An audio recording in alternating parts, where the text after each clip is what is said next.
ഏറ്റുമാനൂർ ക്ഷേത്രത്തിൻ്റെ ഐതിഹ്യത്തെപ്പറ്റിയാണ് ഞാനിന്നിവിടെ പറയാൻ പോകുന്നത്.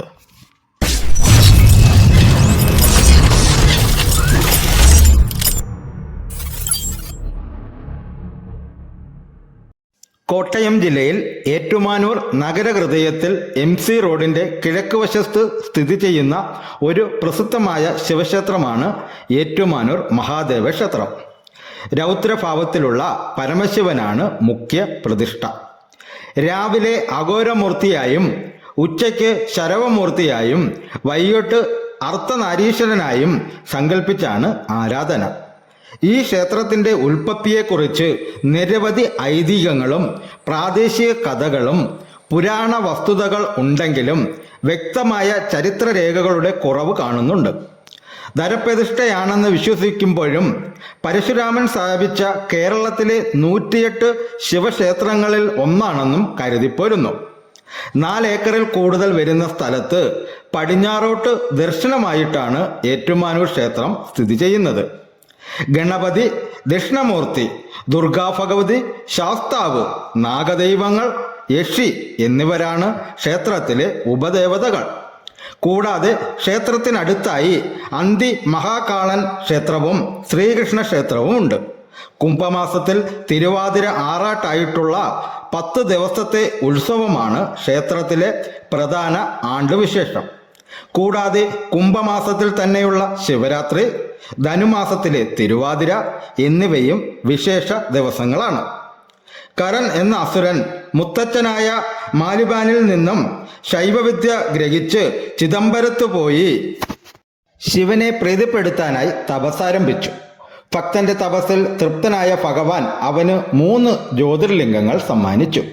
തുടർന്ന് ആകാശമാർഗേണ യാത്രയാരംഭിച്ച കരൻ ശിവലിംഗങ്ങളുടെ ഭാരം കാരണം അല്പനേരം വിശ്രമിക്കാനായി വൈക്കത്തെത്തി. തുടർന്ന് തൻ്റെ വലതു കൈയിലെ ശിവലിംഗം അവിടെ ഇറക്കി വെച്ച് കരൻ വിശ്രമം ആരംഭിച്ചു.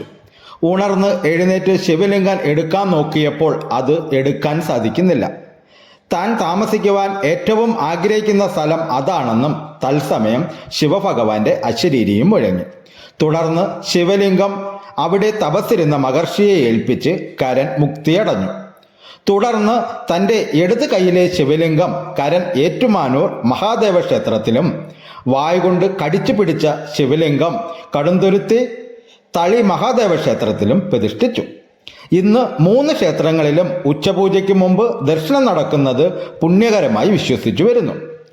ഏറ്റുമാനൂർ ക്ഷേത്രത്തിന് ഏകദേശം 1000-ലധികം വർഷം പഴക്കമുണ്ട് എന്നാണ് പറയപ്പെടുന്നത്. എന്നാൽ അത് തെളിയിക്കുന്ന രേഖകളൊന്നും ക്ഷേത്രത്തിലില്ല. ക്ഷേത്രം ആദ്യം വടക്കുംകൂർ രാജ്യത്തായിരുന്നു.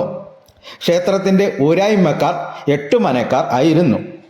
ഇതുവഴി 8 മനയൂർ എന്ന പേര് സ്ഥലത്തിന് വന്നു എന്നും അതാണ് ഏറ്റുമാനൂർ ആയതെന്നും പറയപ്പെടുന്നു.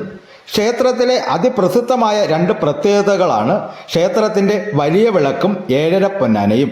ക്ഷേത്രത്തിലെ ബലിക്കൽ പുരയിൽ സ്ഥാപിച്ചിട്ടുള്ള വലിയ വിളക്ക് 5 തിരികളോട് കൂടിയ ഒരു കെടാവിളക്കാണ്. ക്ഷേത്രത്തിലെ മറ്റൊരു വലിയ ആകർഷണമാണ് 7.5 പൊന്നാന. പേര് സൂചിപ്പിക്കുന്നത് പോലെ 7 വലിയ ആനകളും ഒരു ചെറിയ ആനയും അടങ്ങുന്ന ഒരു ശില്പരൂപമാണിത്. തേക്കിൻ തടിയിൽ തീർത്ത സ്വർണം പൂശിയ വിഗ്രഹങ്ങളാണിവ. ആനയ്ക്കൊപ്പം ഒരു സ്വർണ്ണ പഴക്കുലയും ഉണ്ടായിരുന്നു. കുംഭമാസത്തിൽ ഉത്സവത്തിനിടയ്ക്ക് 8ാം നാളിൽ നടക്കുന്ന ആസ്ഥാന മണ്ഡപ ദർശനത്തിൽ ഭഗവാന്റെ തിടമ്പിനൊപ്പം 7.5 പൊന്നാനകളും പ്രദർശനത്തിന് വയ്ക്കും. തിരുവിതാംകൂറിൻ്റെ സ്ഥാപകനായിരുന്ന അനിഴം തിരുനാൾ മാർത്താണ്ഡവർമ്മ നേർന്ന വഴിപാടായിരുന്നു. എന്നാൽ നേരും മുമ്പ് അദ്ദേഹം നാട് നീങ്ങി പോയിരുന്നാൽ അദ്ദേഹത്തിൻ്റെ അനന്തരവനും പിൻഗാമിയുമായ കാർത്തിക തിരുനാൾ രാമവർമ്മ 7.5 പൊന്നാന നടക്കി വെച്ചു. ഏകദേശം 5 ഏക്കർ വിസ്തീർണം വരും ഈ ക്ഷേത്രത്തിന്. MC റോഡിൻ്റെ കിഴക്ക് ഭാഗത്ത് നടരാജ മൂർത്തിയുടെ രൂപം കൊത്തിവെച്ച ക്ഷേത്ര കവാടം കാണാം. ആ കവാടത്തിന് അകത്ത് തന്നെയാണ് വാഹന പാർക്കിംഗ് സൗകര്യവും ഉള്ളത്. ഇത് കഴിഞ്ഞ് അല്പദൂരം നടന്നാൽ വലിയ അരയാൽ മരം കാണാം. ഹൈന്ദവ വിശ്വാസപ്രകാരം പുണ്യവൃക്ഷമായ അരയാലിൻ്റെ അടിയിൽ ബ്രഹ്മാവും നടുക്ക് വിഷ്ണുവും മുകളിൽ ശിവനും കുടികൊള്ളുന്നതായി വിശ്വസിക്കുന്നു. അതായത് അരയാലിനെ ത്രിമൂർത്തി സ്വരൂപമായി കണ്ടുവരുന്നു. ക്ഷേത്രത്തിന് 4 ഭാഗത്തും ഗോപുരങ്ങളുണ്ടെങ്കിലും പടിഞ്ഞാറേ ഭാഗത്ത് ഉള്ളതാണ് ഏറ്റവും വലുത്. ഇതിൻ്റെ വടക്ക് പടിഞ്ഞാറേ ഭാഗത്ത് ശ്രീകൃഷ്ണ ക്ഷേത്രം സ്ഥിതി ചെയ്യുന്നു. തൃക്കോവിൽ ക്ഷേത്രം എന്നാണ് ഈ ക്ഷേത്രത്തിൻ്റെ പേര്. ഉഗ്രമൂർത്തിയായ ശിവന്റെ കോപം കുറയ്ക്കാനാണ് ഇവിടെ ശ്രീകൃഷ്ണൻ കുടികൊള്ളുന്നത് എന്ന് പറയപ്പെടുന്നു. ശ്രീകൃഷ്ണൻ എന്ന് പറയപ്പെടുന്നുവെങ്കിലും യഥാർത്ഥത്തിൽ ചതുർമുഖിയായ മഹാവിഷ്ണുവാണ് പ്രതിഷ്ഠ.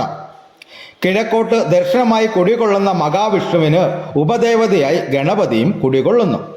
പ്രധാന വഴിയിൽ നിന്നും അല്പം ഇറങ്ങിയാണ് ഗോപുരത്തറ കാണപ്പെടുന്നത്. പടിഞ്ഞാറേ ഗോപുരം ഓടുമേഞ്ഞതാണ്. പടിഞ്ഞാറേ ഗോപുരത്തിലൂടെ അകത്ത് കടന്നാൽ ആദ്യം കാണുന്നത് വലിയ ആനക്കൊട്ടിലാണ്. ഏകദേശം 3 ആനകളെ നിർത്തി എഴുന്നള്ളിക്കുവാനുള്ള സൗകര്യം ഇവിടെ ഉണ്ട്.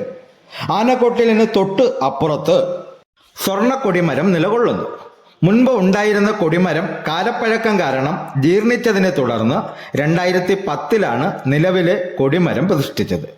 കൊടിമര ചുവട്ടിൽ അഷ്ടദിക്പാലകരുടെ രൂപങ്ങൾ കൊത്തിവച്ചിട്ടുണ്ട്. കൊടിമരത്തിന് അപ്പുറത്ത് ബലിക്കൽ പുരയാണ്. ഇവിടെ ക്ഷേത്രത്തിലെ ബലിക്കൽ സ്ഥിതി ചെയ്യുന്നു. ബലിക്കലിന് മുന്നിലാണ് ഇവിടുത്തെ വലിയ വിളക്ക്. ഈ വിളക്കിൽ തിരി ഒഴിക്കുന്നതാണ് ക്ഷേത്രത്തിലെ പ്രധാന വഴിപാട്. കേരളത്തിലെ മിക്ക മഹാക്ഷേത്രങ്ങളിലേതുപോലെ ഭീമാകാരമായ വട്ട ശ്രീകോവിലാണ് ഇവിടെയുള്ളത്. കരിങ്കല്ലിൽ തീർത്ത ഈ ശ്രീകോവിലിന് ഒറ്റ നിലയേ ഉള്ളൂ. അത് ചെമ്പ് മേഞ്ഞിരിക്കുന്നു. കുംഭമാസത്തിൽ തിരുവാതിര ആറാട്ടായി 10 ദിവസമാണ് ക്ഷേത്രത്തിൽ ഉത്സവം നടക്കുന്നത്. ആറാട്ടിന് 10 ദിവസം മുമ്പ് ക്ഷേത്രത്തിൽ കൊടിയേറ്റം നടക്കും. ശ്രീകോവിലിനെ ചുറ്റിപ്പറ്റി 4 അമ്പലം പണിതിരിക്കുന്നു. ചെമ്പ് മേഞ്ഞതാണ് 4 അമ്പലവും നിലകൊള്ളുന്നത്. എൻ്റെ ഈ വീഡിയോ എല്ലാ കൂട്ടുകാർക്കും ഇഷ്ടമായി കാണുമെന്ന് ദൈവനാമത്തിൽ വിശ്വസിച്ചു കൊള്ളുന്നു. ഈ ചാനൽ ആദ്യമായി കാണുന്ന കൂട്ടുകാരാണെങ്കിൽ ചാനൽ സബ്സ്ക്രൈബ് ചെയ്യുക, ലൈക്ക് ചെയ്യുക, കമൻറ്റ് ചെയ്യുക, ഷെയർ ചെയ്യുക. ഈ വീഡിയോയുടെ അഭിപ്രായങ്ങൾ കമൻറ്റുകളായി രേഖപ്പെടുത്തണമേ എന്ന് വിനയത്തിൻ്റെ ഭാഷയിൽ അപേക്ഷിച്ചു കൊള്ളുന്നു. ഇനി അടുത്തൊരു ദിവസം അടുത്തൊരു വീഡിയോയുമായി നമുക്ക് കാണാം കൂട്ടുകാരെ.